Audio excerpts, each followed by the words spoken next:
I love One Piece. Controversial statement to start off the finale of a 12-part One Piece series, I know, but it still needs to be said. It's the reason why I started this series. I saw the live action, and while I'm happy it exists, something just didn't click for me.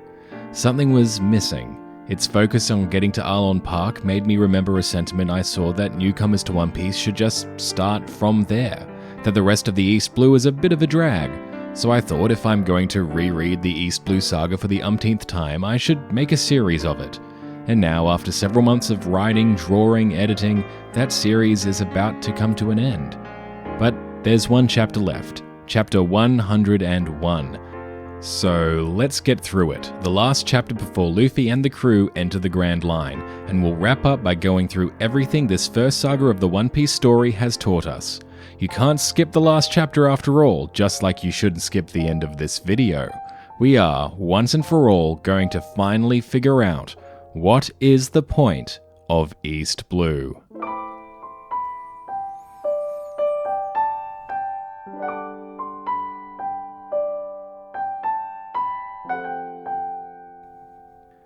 To put it bluntly, Chapter 101 doesn't have too much to it. It's the finale of the journey so far, and the start of the grand adventure into the unknown, so I'm going to keep it brief.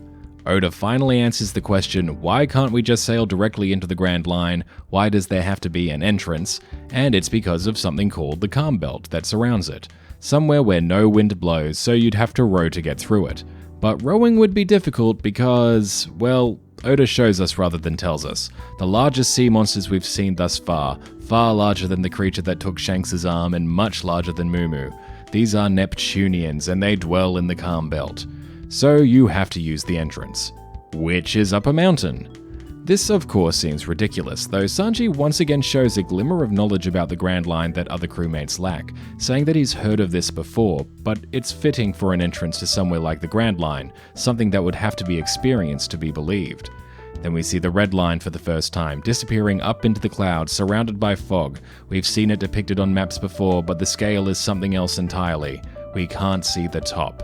Then the currents pull the ship in, and the Mary is dragged towards the entrance. Her whipstaff breaks as Sanji and Usopp try and fight the current.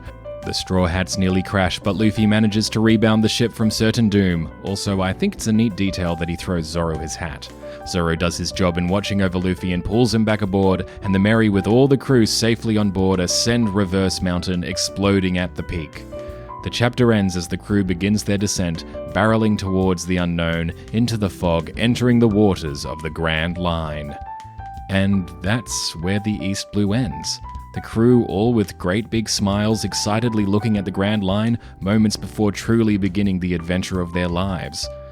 Nothing huge is introduced. Well, literally huge, yes, but not figuratively huge. No massive revelations, just explanations. Though maybe a question or two, like, what are the designs in the Reverse Mountain entrance gates? But either way, that's the end of Chapter 101. So let's get to the real meat of this video, summarizing the entirety of East Blue. I had a mission statement that I established all the way back in Part 1. I had to prove that all the arcs of East Blue had a reason to exist. I had to answer the question, what is the point of East Blue? So take it away, past me. Now I'm going to preempt some comments. Well duh, East Blue is all about Luffy recruiting his first 4 crew members and getting his first bounty. And yeah, that's the surface level of it.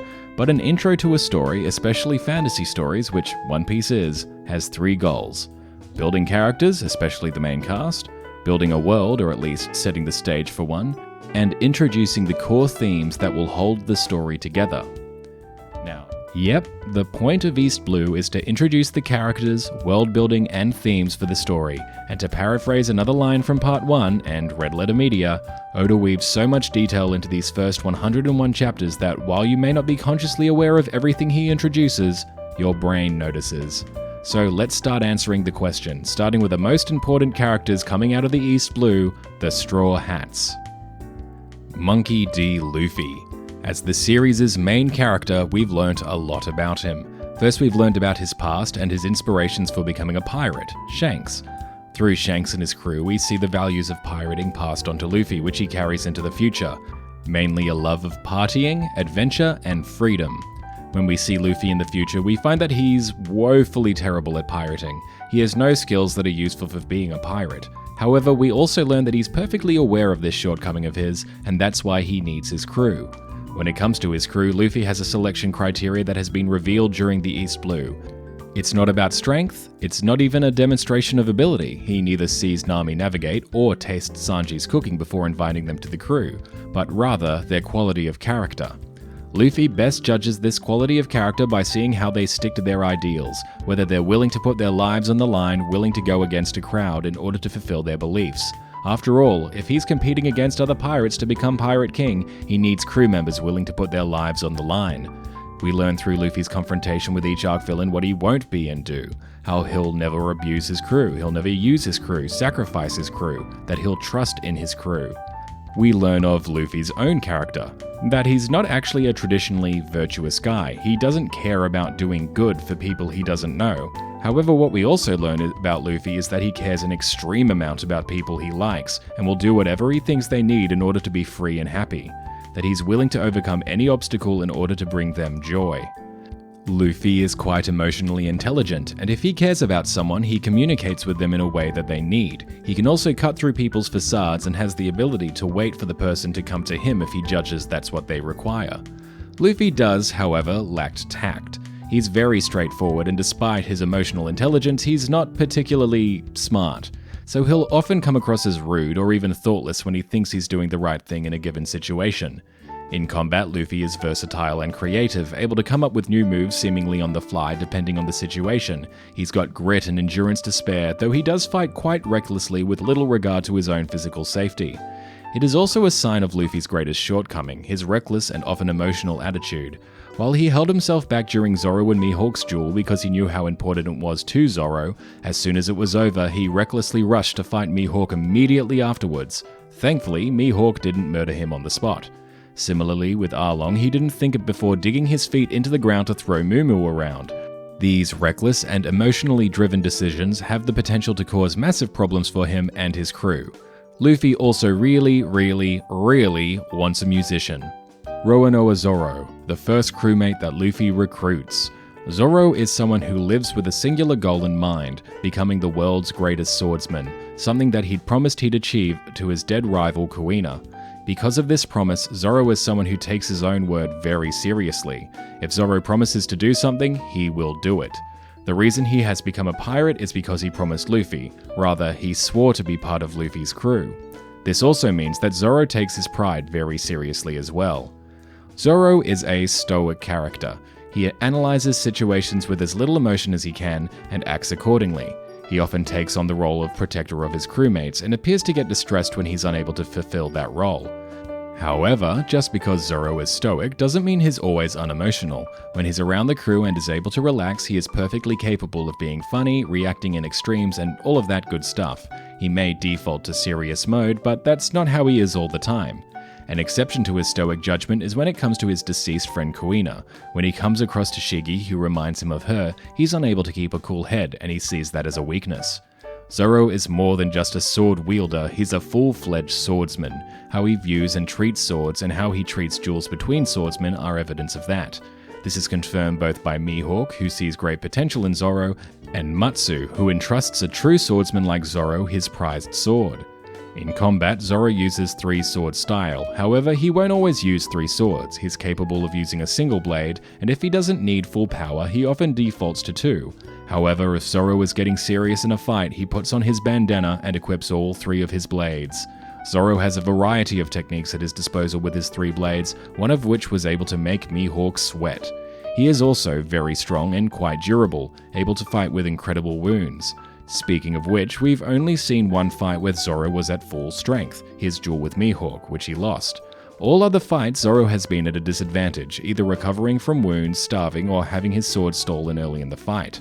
It wouldn't be inaccurate to say we probably haven't seen his full strength just yet. Sanji. The Straw Hat Cook is a foul-mouthed, kick-happy womanizer, and a contrast to Zoro. Sanji is an emotional man, filled with passion.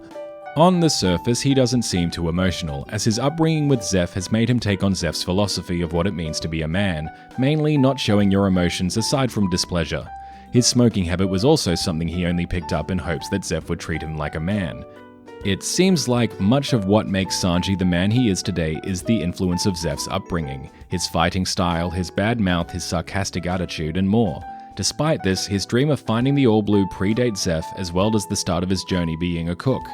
However, behind his cocky and cool demeanor is a man who is kind, especially to those who are hungry regardless of who or even what they are. Sanji's care and compassion, however, does not seem to extend to himself.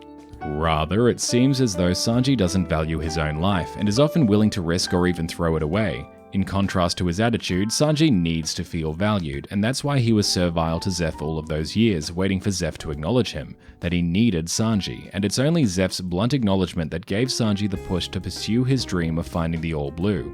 Sanji, as alluded to, loves women. To an unhealthy degree, it's not just flirting but also serving women, showing them extreme favoritism. The thought of a man fighting a woman makes Sanji immediately angry. The contrast between Zoro and Sanji's way of interacting with the world, Zoro viewing things logically and Sanji processing things emotionally, this seems to be the underlying cause of their disagreements with one another. However, despite their differences, Sanji holds a deep respect for Zoro and was inspired by his duel with Mihawk. Though Sanji may mock Zoro for his loss, watching Zoro's duel left a profound mark on Sanji, though he'd never admit it. Sanji also seems to have more knowledge about the rest of the world compared to the other members of the crew. He knows about Fishman Island, mermaids, and what may be a ritual for pirates entering the Grand Line. This may also be due to things that Zeph, a Grand Line pirate, has told him over the years. In combat, Sanji only uses his legs as his hands are too precious to risk during a fight. He is surprisingly durable, able to take a lot of punishment in battle. He's only been in a couple of fights, but he also seems to be quite clever, able to think his way out of a difficult situation. The last thing to mention is that Sanji is unafraid of fire. If he were, then that would be an issue for a cook. Usopp. Usopp is the sharpshooter of the Straw Hat crew, the son of a pirate on Shanks's crew, Yasopp. Usopp is characterized as a liar, but the more romantic depiction would be that he's a storyteller. He makes things up, exaggerates, and often spins tales from whole cloth. However, the majority of Usopp's lies are about himself, and none of Usopp's lies are to intentionally disparage others. It is explained that Usopp's lies are his way of dreaming, so when he lies about himself, he's bringing forth into the world a dream of what he wants to be. The reason that Usopp lies about himself is that Usopp is a character that is severely lacking in any self-confidence, an issue compounded by the fact that Usopp wants to be admired by others. The tall tales that he spins about himself are to build himself up in the eyes of others. Usopp is a bit tragic in the sense that he also unknowingly lies to himself. He's unable to recognize the good parts of his character, his many successes, and instead fixates on becoming a brave warrior of the sea, which in his mind is a brave pirate with self-confidence. Usopp views himself as a coward. Despite this view of himself, Usopp repeatedly shows remarkable bravery, though not when he's fighting for himself. Usopp's bravery usually manifests when he has someone or something to protect, and in those situations he thinks only of protecting others. He is also someone who is worthy of being followed, and he had once a loyal group of crew members on his island who recognized him as a worthwhile leader. Usopp has a mixed skill set, having some artistic ability, and has been seen experimenting, showing a creative and inventive mind, which makes sense as he has to be creative and inventive to tell his stories. Usopp is pretty fast on his feet, both literally and figuratively, being a surprisingly fast runner. Figuratively, Usopp is someone who can think very quickly in stressful situations, making things up as he goes along and maneuvering as best as he can to avoid physical altercation. That being said, Usopp often reacts emotionally, normally to his detriment. In combat, Usopp does whatever he can. He is a precise and skilled sniper, but instead of relying purely on that skill set, it's just a tool in his arsenal. He'll use whatever he has at his disposal in order to fight, fighting more strategically to overcome the odds that are usually against him. Nami. Nami is the Straw Hat crew's navigator and has experienced a transformation over the course of the East Blue. Nami is very intelligent and strong-willed, able to navigate her way through the last 8 years, protecting her village and gathering wealth by deceiving pirates, all while enduring isolation and working under the man who killed her mother. She has incredible mental fortitude. Nami has a variety of useful skills and has had years of experience navigating and sailing the ocean. Nami knows how to use a ship, and she knows what a crew needs. Nami is obsessed with money, and while she was initially pursuing it for her village's sake, she ultimately sees money as a tool, something to enable her to save others. Money, in Nami's eyes, is an avenue for freedom, something that solves problems. Her foster mother Bellemere passed on several lessons to Nami and is a source of her strength, though she also seemed to pass on the habit of sudden violent outbursts. Nami also knows the importance of a found family, one not related by blood due to her upbringing with Bellemere and Nojiko. Originally, Nami was someone who didn't rely on others and instead took on burdens all by herself, though this changed when all seemed lost and Nami entrusted Luffy with her burden. Since then, Nami now seems at ease, though there haven't been enough chapters to really get a grasp on how Nami's attitude has changed. Nami's relationship with Luffy is, what I'd consider, quite developed when compared to the rest of the Straw Hat crew. She has experienced several moments with Luffy and likely best understands his character. She has also made the conscious choice to believe in Luffy, now seeming to have a deeper level of trust with him. Nami has a conviction to not take life after her mother's life was taken, and is willing to put her life on the line to stop others' lives from being taken. She has a soft spot for people under the oppression of pirates, and she also has a bit of a soft spot for children. Nami doesn't steal from civilians due to her experience of lack of wealth resulting in Bellemere's death. Though that's under dispute, watch part 10 for a full explanation. In combat, Nami hasn't done too much. She uses a staff and seems to be decently proficient with it, but not in an outstanding way. Though she currently doesn't have a tool set, she was more than happy to make use of Usopp's tools. Rather, Nami's most destructive ability is her ability to read weather with almost supernatural accuracy. She can predict storms with ease and can feel changes in the air. As well as the main Straw Hat crew members, there are a few other characters worth noting. Shanks, Luffy's inspiration. Not much is known about Shanks. He is apparently on par with Mihawk, the world's greatest swordsman. He is quite calm and even friendly in the face of hostility. However, if his friends are put in harm's way, he will leap into danger without hesitation. Shanks' crew, and we can assume his, pirating views are that of freedom and adventure, and having a great party. Shanks certainly seems to enjoy partying and is happy to find any cause for celebration, even if hungover. Buggy. Buggy was the first Devil Fruit user Luffy faced, and is, as such, a contrast to Luffy's fruit. He is immune to blades and can split his body at will, able to function even if his separated body parts are a long distance away from one another. Buggy is a showman, all about style, about visuals. He is a performer at heart, and he is obsessed with treasure and material wealth. He doesn't seem to understand the concept of personal treasure, and thinks things of worth are gold and jewels. Buggy was a crew member with Shanks back when they were kids, and blamed Shanks for him eating his devil fruit, and as a result becoming unable to pursue a certain treasure. Though it seems as though Buggy shares the partying part of Shanks' pirate philosophy, which probably means that that was the philosophy of the ship they both served on. Kobe. Kobe was the first person that Luffy liberated, freeing him from servitude to Alvida and giving him the courage to follow his dream to become a Marine. Kobe is diligent, honest, and wants to join the Marines in order to protect others. He has an idealized view of the Marines, or rather what the Marines should be. Though he's always wanted to become a Marine, he is more than happy to get Luffy to destroy the Marines that are not fulfilling that ideal. He will go against orders if he believes it will protect the innocent. Smoker. Smoker, as the Straw Hats leave the East Blue, is in active pursuit of Luffy. He sees an aspect of Roger in Luffy and thus goes against orders in order to pursue him, hoping to eliminate Luffy's threat before it becomes fully realized. The most powerful Marine we've come across so far, Smoker is also a Devil Fruit user and is able to effortlessly defeat Luffy with his abilities. Smoker is the most morally upright Marine captain we've met in the story, and seems to genuinely care about innocent people, and much like Kobe, goes against orders in order to do so. Unlike other Marine captains, he doesn't seem to care about the Marine hierarchy. He may look intimidating and talk rough, but his actions show otherwise, as long as you're not a pirate. That pretty much summarizes the broad strokes of the major players when we leave the East Blue. I definitely glazed over some details, but that's what the last 11 parts were for. You really expect me to compress nearly 4.5 hours of video into like 5 minutes? Now we can talk about world building, what Oda has introduced to us in these first 101 chapters. We're going to have to zoom through it in the broader strokes because there's so much of it packed in here. The period. One Piece takes place 22 years after the start of the Great Pirate Era. Technology seems to be a mixed bag. Photographs, long-distance snail-based phone calls, and snail-based fax machines seem to exist, as well as engines. Print media exists, and there's a newspaper. In spite of these inventions, most people in the East Blue seem to live relatively low-tech lives. The world. The world of One Piece is split broadly into several geographic locations: the East, South, West, and North Blues, the Red Line that splits the world in half, and the Grand Line which intersects the Red Line and further splits the world into quarters. On either side of the Grand Line is the Calm Belt, a place devoid of wind and full of giant sea creatures called Neptunians. The world seems to be covered with water, with the only large interconnected landmass being the Red Line. Most other places have been described as islands, though some islands are large enough to house multiple villages. The people. The people of the One Piece world can broadly be split into 4, maybe 5 categories. Civilians, pirates, marines, or members of the world government, though we've only seen marines at this point, and other criminals. Bounty hunters could also be considered another category.